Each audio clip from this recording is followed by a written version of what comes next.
Pausa rapidinho agora para falar de dica de ouro para os papais e mamães. Depois de experimentar a nova Hug Supreme Care Fralda Roupinha, tudo ficou ainda melhor pro meu filho. É a única com canais em X que se adaptam aos movimentos, com 2 vezes proteção noturna e cintura elástica que se adapta ao corpinho do bebê, além de ser super fácil de colocar e tirar. Praticidade pura. Então guarda essa dica. Nova Hug Supreme Care Fralda Roupinha. Bebê, estamos juntos nessa, mais do que nunca. Agora curta seu podcast. Chegou a melhor parte do podcast. É hora de provar a melhor Coca-Cola.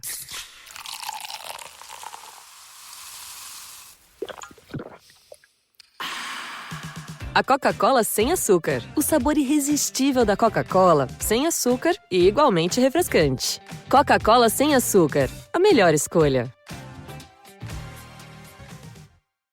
I am Madison Timmons. I'm Chris Susi.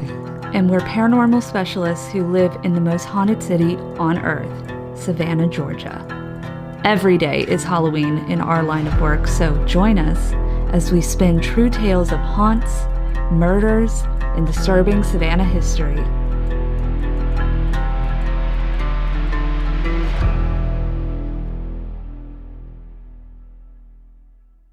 I'm Madison. I'm Chris. And welcome to the most haunted city on earth. Hello, and welcome back to another episode of The Most Haunted City on Earth. My name is Madison Timmons. I'm Chris Susi. And I'm extra. That he is. Always. For those of you who are just listening to this and can't see JT, he is currently lounging like he is by a pool right now in his zero gravity chair. Yep. Zero gravity chair. Yeah. Yep. I'll put the link in the description because y'all, this is great. Like, Do we have our affiliate marketing set Right? up? I know. I mean, Right? if you're going to be pushing products. It's true. Also, should note, not for tall people apparently, but JT is not tall, so Nope. it works perfect Yeah, for him. no. That would not do me anything. Yeah. No, it wouldn't. My legs would hang off the end.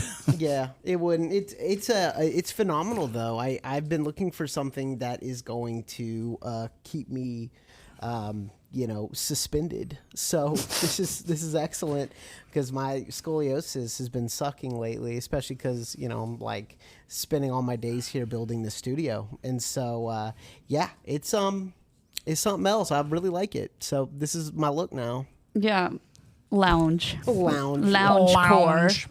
But lounge core. Yeah, that's it. also, if you see us, if you're watching this on YouTube, if you see us looking over to the side periodically, JT has now presented us with a big old monitor. A very large monitor, actually. 50 inches. And we actually not always, but a vast majority of the time we're streaming live as we're recording these, so we're actually interacting with our parajunkies. And one of the reasons why you can become a parajunkie is that during these programs you can talk to us as it's happening, get answers to your questions right away, and comment on what you hear. It's true. And sometimes we read the Parajunkies Ghostmail while they are on the live stream. So it's very cool. It's very cool. And that way they are able to sometimes add in extra supplementary. Because we have questions. Yeah, they can add supplementary information every once in a while. Also they get to hear the story live, which is very fun. Fun. Oh, and I just got a text from Patrick Welsh with the Paranormal Society. Don't forget. Just about to mention. Yeah, don't forget, y'all. June 8th. They are the Paranormal Society of Savannah is going to be hosting a paranormal investigation class here at the Savannah Underground. So if you are interested in that sort of thing, so they bring out equipment, they teach you, everything you need to know before you go into an investigation, how to go about investigating, what to look for, how to run certain types of experiments, and various methodologies when it comes to investigation. They teach you all of that in the class. So there is going to be a link in our description so that you can go check that out. It's going to be here in Savannah. So if you are in the area, go take a ghost hunting class. Absolutely. And I believe that they'll have a guest speaker who is a pretty renowned demonologist. They're going to have certificates that are given out at the end of this program. It is a Ghost Hunting 101. And it will give you all the know-how to conduct an investigation on your own. Yep. So It's gonna be fun. If you're anywhere in the area, I mean, we've got plenty of listeners who are not necessarily in Savannah, but we're a close drive to a lot of different That's cities. true. So It's worth the drive. yeah, come spend a Saturday in Savannah and take some ghost hunting classes, and then go out to a place at night and put it to use. Or catch a Savannah Underground show. That is also true. Come see That the evening. Yes, I will be performing on Saturday, so come see a show that night. I will be in Alaska. Yes, Chris will be having a lot of fun. I will be wrestling a bear. Wrestling. No, a you're going to be bear. wrestling the Bushman. Oh yeah, the bush. I'm going after the Bushman. Lord. But Yep. So if you want to become a Parajunkie, it's awesome. There's 0 ads always on everything, and we post almost every day. Tis true. And on Patreon, and the what I've found is like the best. And don't skip through this, but the chat community, just like our little chat groups that we have on Patreon, people are making so much like fun. actual like full-blown friends with each other. Oh, Like, absolutely. I see relationships building between complete strangers, which is so cool. which is the point of a Well, if you're ever going to hit upon a commonality, if you're into spooky stuff, if you love true ghost stories, if you love ghost stories of any type, then being in a community of people who are very, very open-minded about ghosts and the paranormal, it makes a big difference, because a lot of people spend a lot of their time kind of hiding how into it they are, because they don't want to be judged. They don't want people to call them crazy. So, they have that one great ghost story, but they keep it to themselves because they know that most people would just rebuke a ghost story, out of hand. So we do not do that. Send us your ghost stories. We'll listen to them and we will love them. And we do have subsections too, like subgroup chats for different topics. Oh, sure. So there's the Fae Daddies, there's Parajunkie Anonymous, there's all sorts of like little things. We'll probably You can strike up conversations about your favorite cryptids. Yeah, I was going to say we should probably make a cryptid subgroup so people can talk about we definitely cryptids can. and maybe even aliens and true crime too. Just thinking she out loves the loud. chat groups. Yes. Ashley also said I was trying to convince Jeff, her now husband, to turn around to go back to Savannah, but he said we have to go back to work. I disagree. I disagree. You don't have to. Nar. It might help. They'll be here soon. Yeah. Well, Hopefully. anywho, let's jump into our ghost mail. Yes. Let's. So our first one comes from Kim. So greetings, everyone. Thanks for being such an entertaining and informative podcast. Oh, thanks. Thanks, Kim.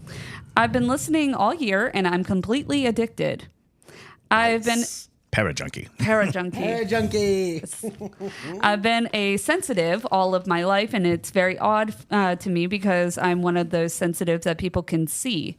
I've been asked, are you a nun? Nope. Are you a minister? Double nope. Are you a psychic? Maybe. Maybe. Maybe. Who knows? But apparently, I wear a T-shirt that says, "I see dead people, things of a super or a spiritual nature, and what you did last summer." That's pretty true. I feel you on that one. Heck yeah. Recently, the psychic thing has come up more than once in a kind of eerie way. Strangers whom I have had a momentary conversation with have completely unprovoked asked, "Your gift is getting stronger. Please protect yourself." A few people have just outright gifted me crystals. This creeps me the heck out, but that is not why I'm writing this ghost mail. But it might have something to do with it. My story begins 40 plus years ago with my love affair with ghost stories. I think my second or third grade teacher took me to the local library and they took us on a ghost walk. Who does this with children? In all caps. I would do that with children. Savannah. Yeah, me personally. I have given ghost tours to busfuls of lots and lots of children. Yep, you sure have. Which you would be surprised. Kids who are into this sort of thing, they ask the best questions. They're super sharp. They and really because are. they don't have the same structures of logic that you develop over time that shut things down. And so really important questions don't ever get asked because we dismiss them outright as ridiculous. And it's like, no, they're actually really smart and really insightful. So yeah, children, when they're dealing with things they don't understand, they usually get right to the root of it. Yeah. And you're like, oh, that was super insightful. Yeah. I'm telling you, kids on my tours always ask way better questions than their parents. So I'm all fine with kids who are into that sort of thing. But the librarian took us through the town and told us all about the buildings that have been known to have spiritual happenings. What a cool librarian. All great stories, all great fun, but I could really feel some of them. The story that I fell the most in love with was that of Leigh Masters. Leigh Masters was gifted a large plot of land by the governor of Maryland in the late 1700s to mine limestone and produce coke furnaces. Huh. There are many furnaces on the property, spanning upwards to maybe 5 to 10 miles square, I think, square miles. A beautiful brick 2-story house called Avondale. Avondale, sure. And the house was on a wooded lot at the time. I was a wee one, but I imagine it was farmed quite heavily in the 1700s. Leigh Master was known to be a horrible human being. He tortured his slaves. It was discovered in the late 1970s and early 1980s that there were human remains in the wall of his house. Dang. Where in Maryland is this? I would love to go there. So he's like a serial killer, huh? Yeah. I remember when this story broke. Yeah. Oh. I remember because it then kind of spawned a whole like generation of ghost stories around that very plot. Goodness gracious. Well, he simply walled one of his slaves in and allowed them to die. Sounds like a serial killer. There were also rumors that he would frequently push his slaves into the furnace when he was angry or done with them. Ooh. Yeah. Ooh. It sounds like we need to do a deep dive into this place. Yeah, Lord. Let me see what But- the address is. Just a wretched soul. I became fixated with the story, though, because as a child, my mother used to take us through his property on our way home from grocery shopping each week. I would also do that, so I understand. Seeing the house was an absolute thrill for me. I knew that story in my heart, and I loved all of the side stories that I could find about the property. Rumor has it Leigh had a hard time in death. Avondale is next to a flowing stream, and there is a lot of limestone nearby. That is actually, just a side note, that is a very interesting point to make We've for the talked about paranormal side. limestone before. And running water. And running water, absolutely. That's like two things that usually heighten paranormal activity. So it's interesting that all this happened on a place that has that naturally working for it. What'd you find? Well, it's weird because so recently I actually made a list of places that we should investigate that probably aren't as heavily investigated, and one of them was Westminster, Maryland, and that's where this is. Oh, what the heck? Yeah. It's all coming together. Oh, maybe. Oh my God! I didn't even Ghost think Brothers? about Maryland, but maybe. Well, we can go Maryland, to actually, Maryland. Baltimore is insanely haunted. As a matter of fact, I want to say that there's a Westminster cemetery and underground catacombs in Baltimore. And I want to say Poe is buried in Westminster Cemetery, I think. It sounds like we need to go to I'm Westminster. saying all this, and saying, I don't have any information to prove any of it, so I could be wrong. Wow. Wow. Okay. But All yes, right. Baltimore or that region, very haunted, and not really explored. Yeah. You don't hear a lot about it. But when I was growing up, we lived just on the other side of Maryland in Virginia, and just on the other side of D.C. from Maryland, and I trickled down ghost stories because it was like, no ghost stories around us. It's like, well, you go across the bridge, and it's all ghosts all the time. That's where they're looking. But Anyway, sorry. yes, so the property is never fully dry. Leigh was buried on property, no one seems to know where, and he kept popping up, in quotes. Not a surprise, given that it was probably your basic wooden box, and most likely they buried him near the aquifer or the spring or the stream, and whenever the soil got wet, he popped up.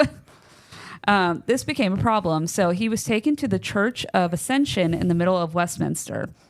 where, you guessed it, he popped up again.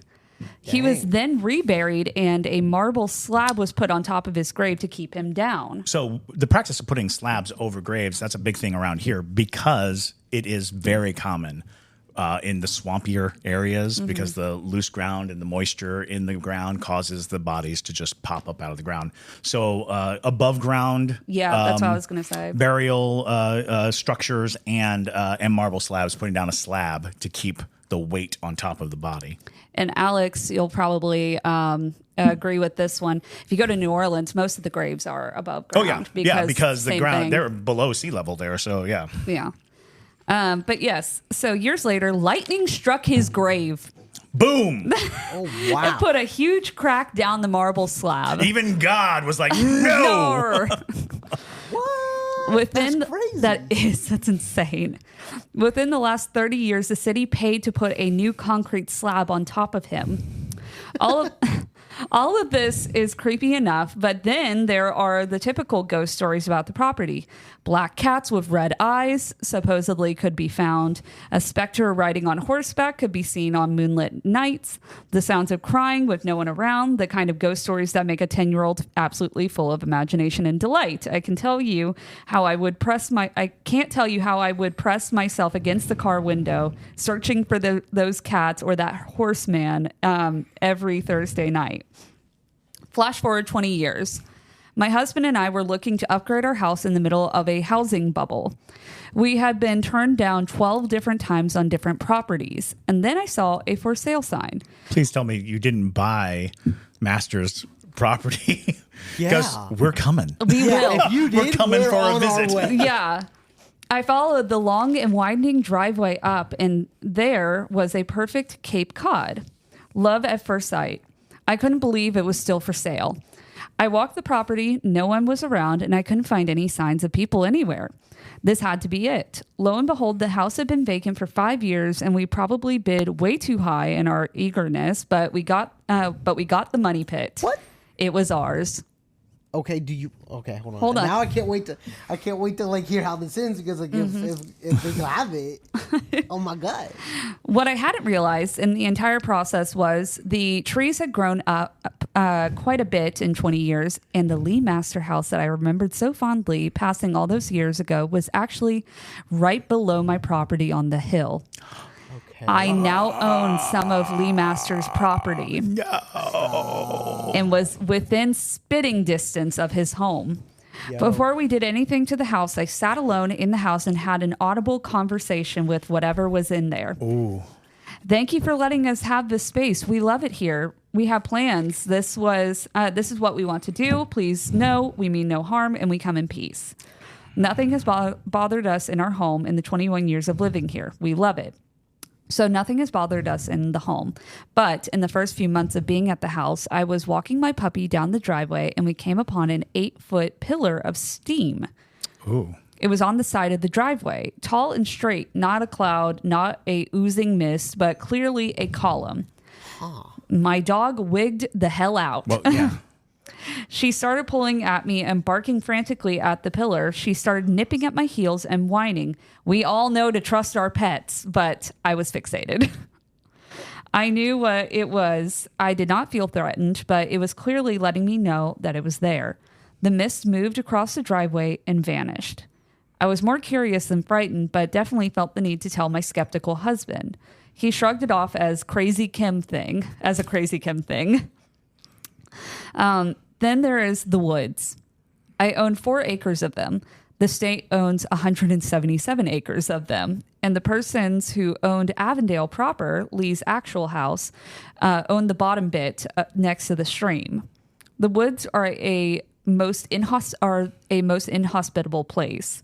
I love being out in the woods. My career involves nature and animals, but this woods is trying to kill you everywhere you look. Really? Nice. Steep rocky drop-offs. The only plants I can successfully grow are multiflora rosa. That plant can't burn it, or that plant can burn in hell, and poison ivy.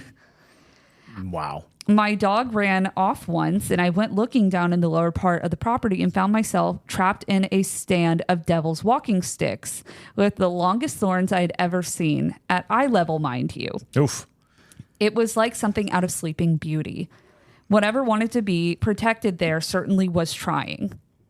So here we are, 2024. I was watching one of your podcasts and I heard someone say that one of the Ghost Brothers was playing with GhostTube. I have had a struggle working with spirit boxes and I thought I would give it a try. I tried it first downtown at some of the more well-known haunted sites and got little bits and bobs of hits, but nothing that was very controversial or even anything that would make me pause and think I was getting real information. Then I drove home. When I hit my driveway, the EMF reader went red and started beeping like crazy. I paused where I had my first encounter, the Pillar of Mist 20-some years ago. I said, I'm here because of my curious nature and nothing more. I do not wish you harm or scare you, but I am here to listen and learn. Almost immediately, the word shovel popped out. Oh. That's creepy. What? Yeah. So people who are only listening to this podcast, we were trying a new ghost hunting tool just before this came on. Again, if you're a Parajunkie, you were present for this.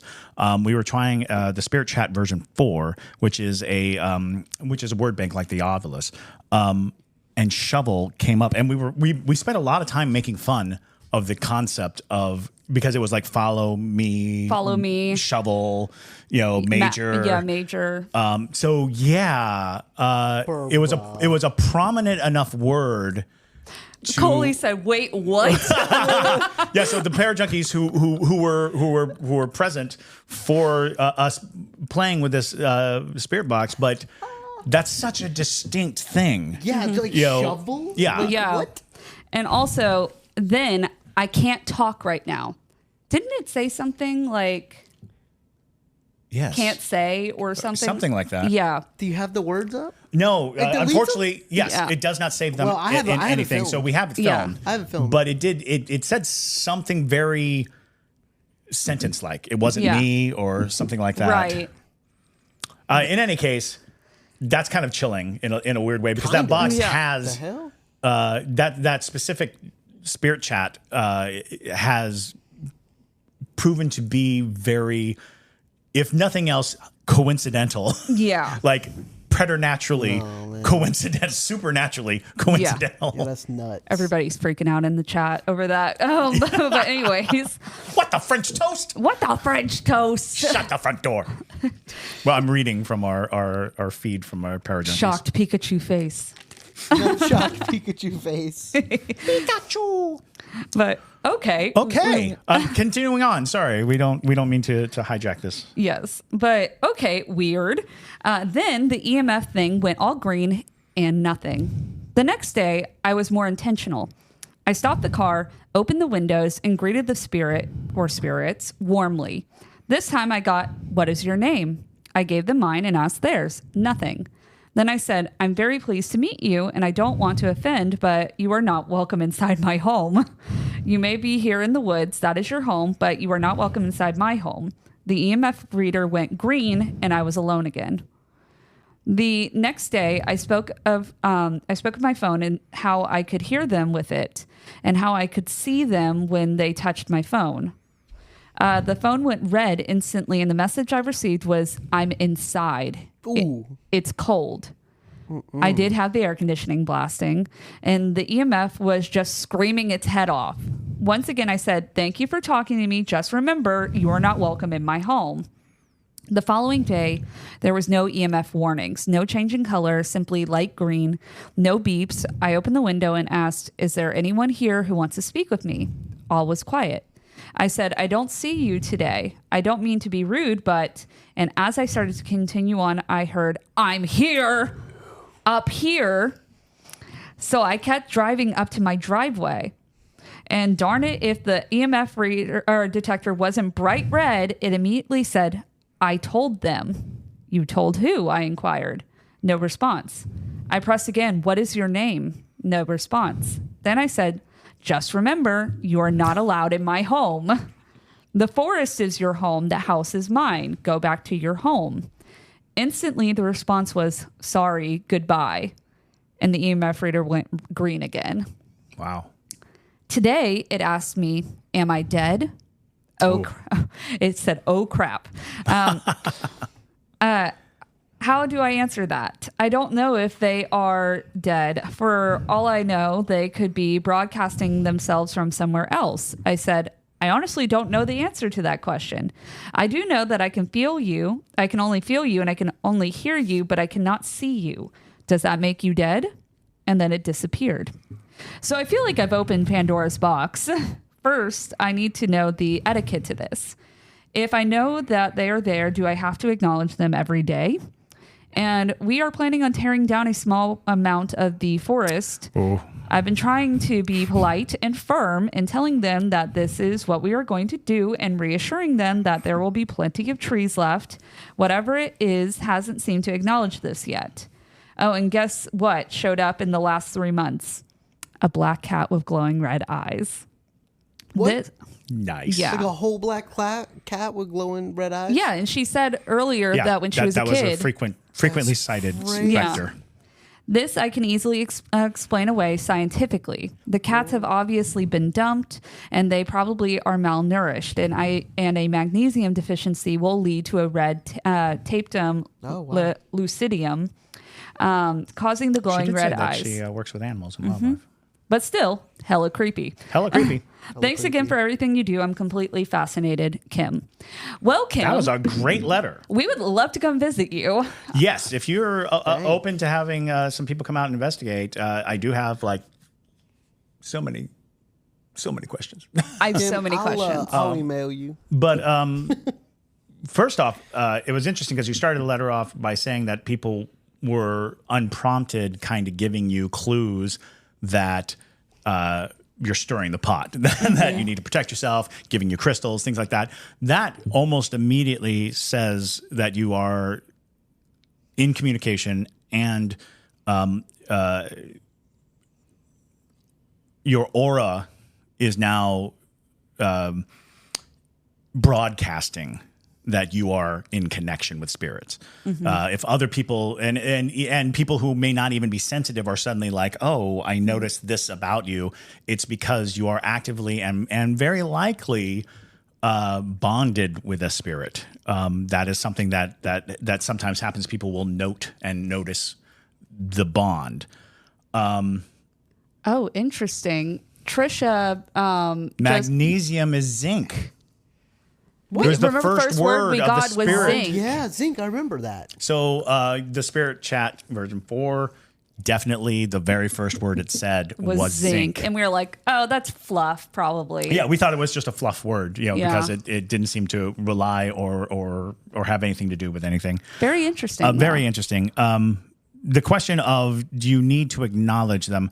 So when you acknowledge spirits, you do impart them, give them energy. So they get stronger. The more you connect with them, the more you communicate with them, the stronger they get. And that becomes the question of, it's not, do you have to acknowledge them every time? It's how strong do you want them to get? Because for as long as they're not menacing, for as long as they're not dangerous, there's not a whole lot of harm in it. However, ghosts crave human connection, and one of the main reasons they crave this connection is because our attention and our interaction does make them stronger. And the stronger they get almost seems indicated in the idea that they've managed to leave an area that they seem bound to go up to your house. The fact that they were no longer at the bottom of the driveway, but at the top of the driveway, is suggesting that you are giving them enough energy to do things that they generally couldn't do before. And I don't know if you'd heard before, Kim, I've talked about my theory on apparitions and what happens to an apparition. A fully formed, fully fledged apparition usually has a good sense of self, or at least who they want to present as. They usually fade to shadow, and then they become shadow figures. Shadow figures are very hungry for identification, hoping that you'll give them identity and hoping that they can assume something other than shadow. And then they turn to mist. And mist is generally not something you can return from because you have lost almost all of your identifying features. which I found interesting because every time you asked for a name, it didn't give it to you. And I was like, well, you might be talking to the mist, the remnant of a person that can't even identify itself. But the more you talk to it, the more it's going to start deriving a persona based on your interaction. Since it was able to present itself in such a solid column that suggests that it knows to be, because a lot of times when you encounter mists, they will be all around and kind of dissipating in a lot of ways, and maybe even like moving back and forth, kind of fog light. You described it as a column of mist, which suggests that it had enough presence of being to maintain a singular shape, which means it's only freshly missed. It's only freshly lost the figure of the shadow person. So I could only say be cautious as you move forward, because you're giving it certain interesting outlines. You're not welcome in the house is kind of like a border that you're drawing around it. And the more you think about what it might be and who it might be, the more likely it is to try to attempt to coalesce as the thing that you think it might be. So be careful. Don't go down the avenue of thinking of evil spirits. Don't go down the avenue. I kind of love the idea that you were willing to say, I don't know if you're dead, because that robs it of that identity and that identification. Because if it says, oh, I'm a ghost, well, what does a ghost do? What are the ghost properties? And then it can try to manifest itself in what it assumes a ghost would do, and then become scary, and then become a scary thing. So just be guarded, just be careful as you move forward. But I'm very interested, and I would love to hear more about this ongoing communication. Yeah, and like I said, we'd love to come see the property, and also, JT will get in contact with you, because if you I already messaged her on Patreon. And she's a yearly Parajunkie. Very nice. I was gonna say, basically, if you know how to ward your house and also know how to like create protection sort of properties for yourself, I would highly recommend doing that, because. And all of the Parajunkies are agreeing in this. Protection is very key in these sort of things, especially when to me, it sounded like whatever you're interacting with is trying to push the boundaries, because you keep saying you're not allowed in the house. Just a reminder, you're not supposed to be in the house. But then you're getting responses that seem like I'm up here. I'm here. It sounds like something is trying to see how far can I really push this before she tries to get rid of me. And how solid can I become? Yeah, absolutely. So I would recommend, if you practice any sort of religion, or if you practice a form of witchcraft, creating some sort of protection that is significant to you. Right. And even you do a great job of announcing boundaries. You are not allowed in my house. Well, it's time to start upping that ante. Right. Yeah. You are not allowed to take my energy. You're not allowed to manifest in a harmful manner. These are things that you can do. My personal protection is something I call the white box. And it's just a simple meditation that I do. I try to do it often, but especially when we're about to go ghost hunting or right after going ghost hunting, I just imagine a white box around me. And this white box is impenetrable. This white box and it is something that my mind functions to create. And in that creation, it becomes a part of my spiritual identity. It is not necessarily connective with any practice, but it is my own. And anybody can do it, because when you start to really look at what meditation is, or those practices of aligning your chakras and all of that. These are meditative practices that are about reinforcing some interior construct about your surroundings and about who and what you're going to allow come close to you. And there's a variety of different versions of that sort of method. Some people like to do the method where you imagine a divine light coming down and engulfing you and wrapping you in that divine light that is impenetrable. It is not able to be penetrated by anything that is not of good or pure intention.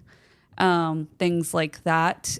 So that is, something that some people find very successful. So really whatever it is that means something to you, whether you practice a certain faith and using protective measures of that, there are, I can't remember what the exact little bars that Jewish protection. Oh yeah, the is. mezuzah. Yes. Yes. Yeah. There's small copies of the Torah that are wrapped into these small things that you put outside your doors. It is a part of the ritual of marking your doors to be saved or to be for the spirit to pass over.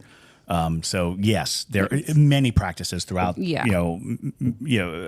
Everything from like laying salt at your door, planting crystals in the corners of your house. All of these things are time-honored rituals that reinforce your will.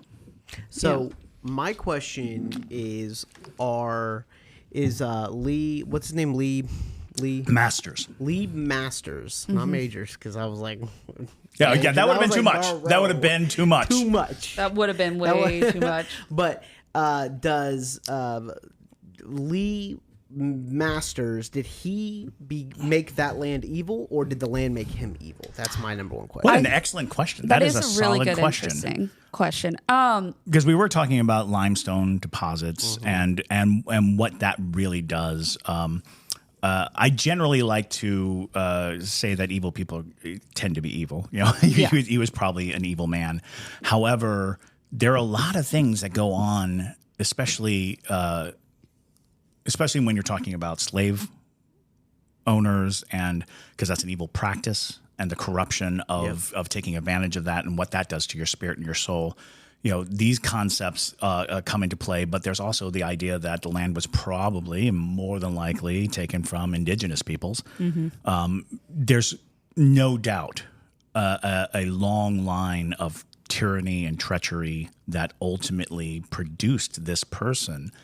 And the problem with privilege of that period is not having any empathy for another human being and causing grievous harm for your own delight, because you just can't summon the human decency to recognize the human. So it's tricky, because I'm more afraid that by suggesting that the land corrupted him, we're giving him a pass on being just a total jerk. So no, I'm going to go ahead and say he was a very evil man, and his brand of evil is the kind of thing that will sour the soil, that will make the place evil. And I think also a lot of people give people in the 1700s and the 1800s a pass, but serial killers and people who commit mass murder and things like that are not a new thing. No.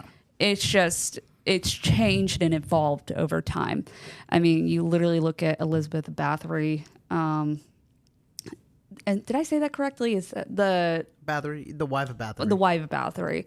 Yeah. She was murdering people for fun all the time, and because she could, and it was, that was hundreds of years ago. It was just a different method.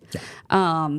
And what was accessible to them at that time. So I think he was on par to any serial killer we would have had nowadays. Oh, easily. And there was probably a time when your ability to kill without any repercussions were probably pretty high, and there were people who were just serial killers, just sociopathic, psychotic, homicidal maniacs. But because the times allowed it, and maybe the victims were not given any rights or any recognition, Columbus would easily be categorized as a serial killer, given the measures that he took when he went into every single island and started just slaughtering people who were otherwise, living their lives.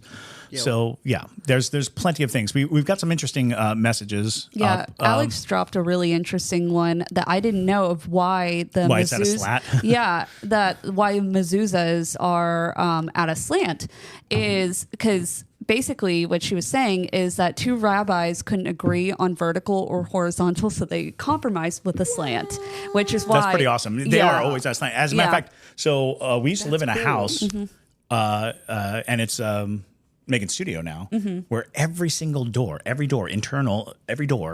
a mezuzah on it, and it's like, oh, that's interesting, because I always thought that was mostly a front door thing, or a main door thing. But every door had it. It was like they really wanted to be blessed. They really wanted to be protected in this house. Yeah.